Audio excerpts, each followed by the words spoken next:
بسم اللہ الرحمن الرحیم، السلام علیکم ورحمۃ اللہ۔ عمران خان نے جس طریقے سے پہلی دو اٹیمپٹ کو ناکام کیا، جو دو اٹیمپٹ حکومت کی جانب سے کی گئی ہے آئین کے اوپر حملہ کرنے کی اور عدلیہ کے اوپر حملہ کرنے کی، اب تھرڈ اٹیمپٹ کرنے جا رہے ہیں۔ اب درمیان میں ایس او سمٹ آ گیا اور ایس او سمٹ کی وجہ سے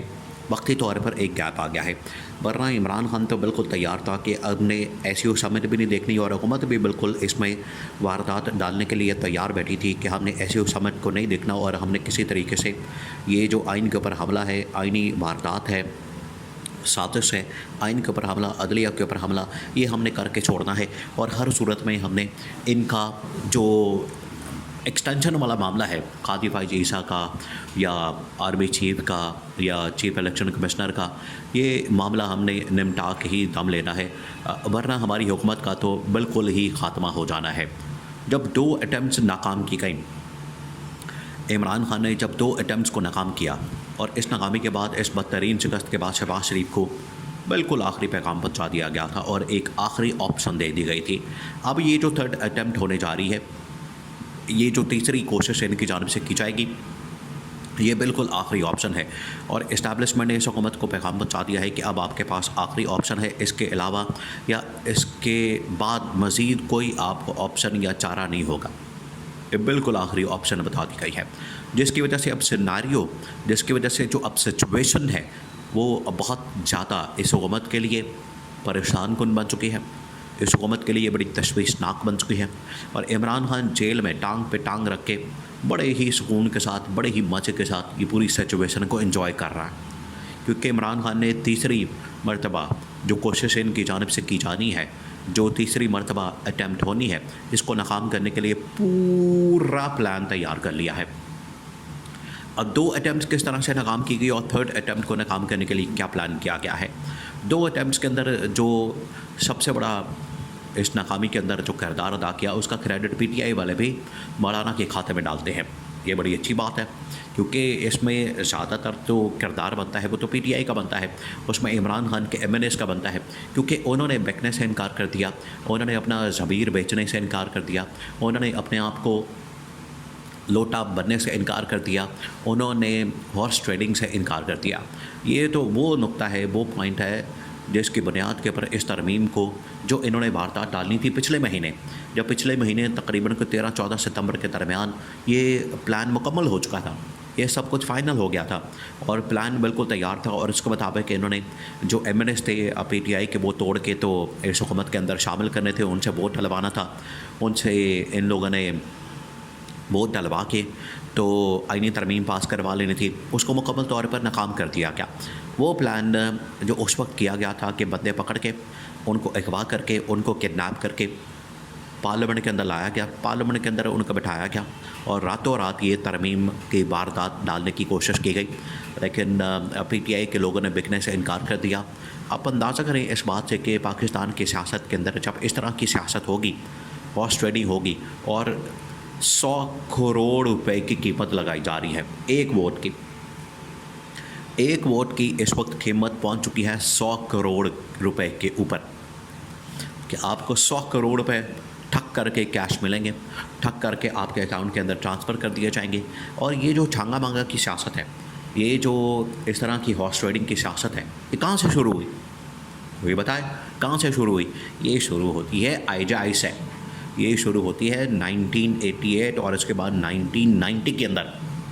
88 کے اندر اس کا آغاز ہوتا ہے جب بے نظیر کی گورنمنٹ بنتی ہے، بے نظیر کی حکومت بنتی ہے، جنرل ضیاء کے بعد وہاں پر انتخابات ہوتے ہیں اور بے نظیر کی گورنمنٹ جو ہے مارچ وجود کے اندر آتی ہے۔ تب نواز شریف کو وزیر اعظم بننے کا خمار پیدا ہوتا ہے، نواز شریف کے دماغ کے اندر یہ فطور پیدا ہوتا ہے اور پھر 2 سال اس کے اوپر محنت کی جاتی ہے آئی جی آئی کے اوپر، اور یہ اب سپریم کورٹ پاکستان کے اندر باقاعدہ طور پر کیس ہے، باقاعدہ طور پر فیصلہ موجود ہے۔ اس فیصلے کے اندر یہ لکھا گیا ہے کہ کس طریقے سے اس وقت آئی جے آئی بنائی گئی، اس کا سربراہ جو ہے نواز شریف کو بنایا گیا، نواز شریف کو پھر پیسے دیے گئے، نواز شریف کو پھر مال دیا گیا، نواز شریف کو جو پیسہ دیا گیا وہ اس نے ایم پی ایس کے اندر، ایم این ایس کے اندر بانٹے۔ اس وقت جو ہے ہارس ٹریڈنگ کا یہ ہے، انہوں نے بیج بویا ہے، جو آج یہ بڑی باتیں کرتے پھرتے ہیں، بڑی جمہوریت کی باتیں کرتے ہیں اور بڑی یہ آئین اور قانون کی باتیں کرتے ہیں۔ اصل حقیقت یہ ہے کہ ان لوگوں کا طریقہ واردات یہی ہے کہ یہ ہمیشہ سے ہارس ٹریڈنگ کی سیاست کرنا، لوگوں کے ضمیر خریدنا، ان کی قیمت لگانا، پیسے چلانا، یہ وہ پہلی مثال تھی، وہ پہلا بیج بویا گیا تھا کس کی جانب سے؟ نواز شریف کی جانب سے۔ تو اس سے آپ اندازہ کر سکتے ہیں کہ نون لیگ اور پیپلز پارٹی کبھی بھی نہیں بدلے۔ یہ 1990 کے اندر بھی یہی سیاست کر رہے تھے، آج 2024 میں تقریباً کوئی 35 سال بعد یا 40 سال بعد آج بھی اسی ڈگر کے اوپر چل رہے ہیں۔ یہ ذرا سے بھی اسے پیچھے نہیں ہٹے، اور رتی برابر بھی ان کے اندر کوئی فرق نہیں آیا، رتی برابر بھی آپ جیسے کہہ لیں۔ تو یہ ہے ان کی سیاست کا معیار۔ تو آج یہ سارے لوٹے کر کے اور ضمیروں کو خرید کے، یہ خرید و فروخت کر کے منڈی لگا کے تو آج بھی سیاست کی جا رہی ہے۔ تو آج یہ جو نون لیگ کے پاس آپشن موجود ہے، جو اسٹیبلشمنٹ نے ان کو ڈنڈا دیا ہے، اس کے بعد یہ ان کی حالت ہو چکی ہے کہ کسی طرح سے ہارس ٹریڈنگ کر کے ضمیر خرید کے منڈی لگا کے لوگوں کے پیسے کے ذریعے سے ضمیر خرید کے، ان کے ووٹ خرید کے تو اپنے ساتھ شامل کیا جائے، ان کو اپنے ساتھ ملایا جائے اور ان کے ساتھ جو ہے مکمکہ کیا جائے۔ ورنہ ان کے پاس تو کوئی راستہ ہے نہیں، بندے ان کے پاس پورے نہیں ہو رہے۔ پہلے ہی جو ان کے پاس مینڈیٹ ہے، پہلے ہی جو ان کے پاس یہ ٹوٹل اس وقت ان کے پاس جو لوگ ہیں، ان کے پاس مینڈیٹ اور نمبر گیم پورا نہیں ہے۔ ان کے پاس تو چوری والا مینڈیٹ ہے۔ پہلے جو ان کے پاس یہ جو حکومت ہے، یہ چوری کے مینڈیٹ کے اوپر، ڈاکے والے مینڈیٹ کے اوپر بیٹھی ہے۔ 2024 کا انتخابات 8 فروری کا آپ کھول کے دیکھ لیں، اس کی تحقیقات کروا لیں۔ آج تک ٹریبیونلز کے اوپر ان لوگوں نے کام نہیں ہونے دیا۔ کبھی ججز بھاگ جاتے ہیں، کبھی ججز غائب کر دیے جاتے ہیں، کبھی ان کی پٹیشنز لگ جاتی ہیں، کبھی ان کی تبدیلی ہو جاتی ہے، کبھی آرڈیننس نکال دیتے ہیں اس کے اوپر۔ یہ ان کا حال ہے، اس کے اوپر کام نہیں ہونے دیں گے۔ ان کو پتہ ہے کہ اگر یہ ہو گیا تو ہماری حکومت کے تو جو پول ہے 8 فروری کے انتخابات کا، اس کے اندر جو دھاندلی کا، اس کے اندر جو لوٹ مار کا، اس کے اندر جو ڈاکے کا، اس کے چوری کا مینڈیٹ کی، وہ پول کھل جانا ہے، جس کی وجہ سے یہ اس طرف نہیں جاتے۔ تو اب یہ جو لاسٹ آپشن دی گئی ہے، لاسٹ آپشن کے طور پر اب ان کے پاس بچا کیا ہے؟ ان کے پاس یہ بچا ہے کہ پیسے جو بوریاں ہیں ان کا منہ کھول دو، بوریوں کا منہ کھول دو، پیسہ چلاؤ، مال چلاؤ، لوگوں کے ضمیر خریدو، لوگوں کو خریدو، ان کو پیسہ دو، ان کو وزارتوں کی لالچ دو، ان کو عہدوں کی لالچ دو، ان کو پیسے کی لالچ دو، ان کو گاڑیوں کی لالچ دو، ان کو پلاٹوں کی لالچ دو،